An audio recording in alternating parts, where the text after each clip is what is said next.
Hello and welcome. I am Crazy, and you're watching PowetToys.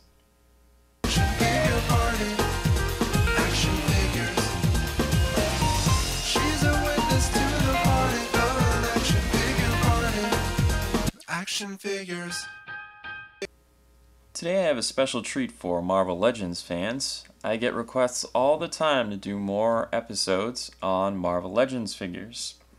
Well, I finally got my hands on the Wal-Mart exclusive Marvel Legends Nemesis wave, or Holocaust as he's known in some circles. The first figure I want to look at is Astonishing Beast. Now this is the figure I was looking forward to most in the wave aside from the Build-A-Figure. I really wanted to complete my Astonishing X-Men lineup, with of course the exception of Hisako, who is codenamed Armor, but we're talking about Beast, so let's take a look at him. He has an articulated neck, but you can't move his head too much because of the hair on the back of his head gets in the way. He has ball joint shoulders, ball joint elbows, and ball joint wrists. He has an articulated torso, ball joint hips, double jointed knees, and ball joint ankles. Now, the upper part of the figure is okay. A little irritating. You can't move his head too much in either direction. But from the legs down, this figure is very disappointing. If you stand him up, he stands okay. But if you want to get him in any cat-like positions, when you raise his legs, they come out like that because his thighs are so thick and the area of his hips don't allow for a lot of movement. If you raise the leg, you cannot get the lower leg perpendicular to the ground anymore. It's because of the double jointed knees. This is one of the few times that I would much rather see a ball joint on the knee than this double jointed bit here, because you just cannot possibly get him in any sort of pose that looks decent. You just want to keep going, trying to get it perpendicular with the ground, and you're going to end up pulling the joint off, which is really unfortunate because they seem to have put ball joints on almost every other joint on his body except for where it counts. So I have to say Beast was an enormous disappointment for me, but I'm glad to have a Astonishing Beast as opposed to not having one at all. Next up is Tigra. I've never really been impressed with her character. I didn't really care if we got a Marvel Legends figure for her. And now that I have it, I still don't really care that we have one. There's nothing about this figure that I'm really impressed by, but there's also nothing I outwardly hate about it. She's never been a very significant character in any of the books I've read, even ones mostly centering around her. So she's very meh. She features an articulated head, ball joint shoulders, ball joint elbows, ball joint wrists, ball joint hips, ball joint knees, and also ball joint ankles. Her tail is also articulated, and that it can swivel around. But she's Tigra. I don't know. She's a little weird in the face. That's about all I can say about her.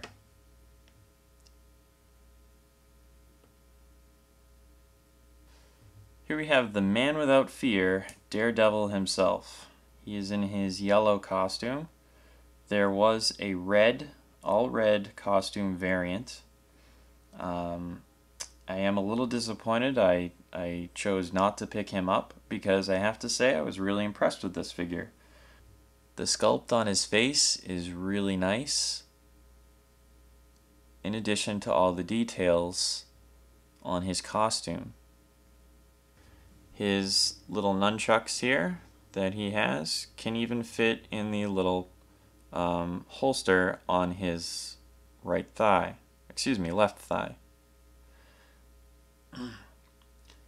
He is a definite throwback to the Toy Biz days with very classic articulation, with except his ankles. He has an articulated head, ball joint shoulders, double jointed elbows, and ball joint at his wrists. He has a swiveling waist and a ratcheting torso, ball joint hips, double jointed knees, and the ball joint ankles, which we see a lot more of these days with Hasbro.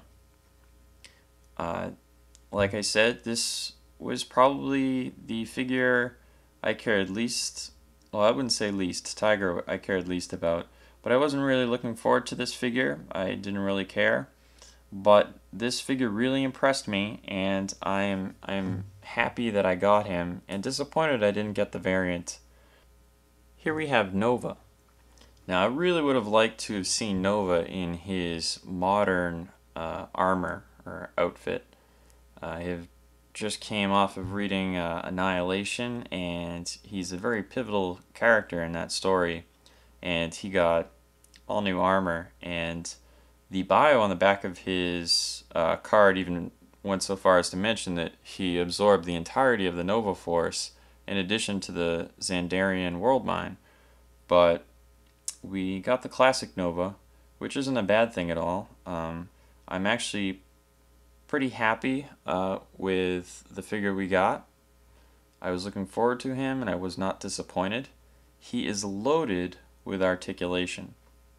He has your standard articulated head, ball joints at the shoulder with a swiveling bicep. Also, his shoulder can move backward and forward in addition to just moving with the arm, which is very cool and something we don't see very often anymore. Not for a while at least. Very few figures have this articulation anymore.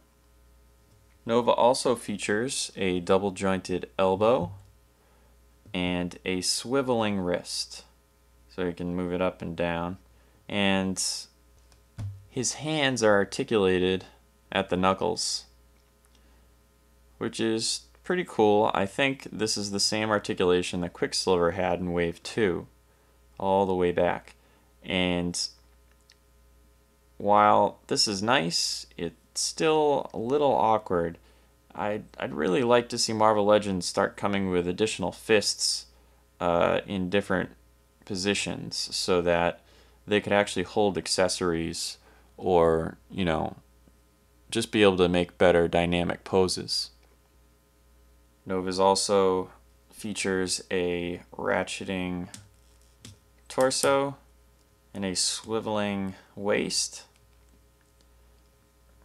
ball joints at the hips, double jointed knees, a cut calf, allowing him a great deal of articulation in the leg, and some old school styled ankles. The ankles swivel back and forth like so, and up and down at that joint. And in addition, the toes are also articulated. I think, again, Quicksilver had this level articulation, and possibly Yellow Jacket in Wave 2. He did not disappoint at all, and in fact, I'm really glad to have been able to pick him up. I would definitely recommend him to other fans of the line.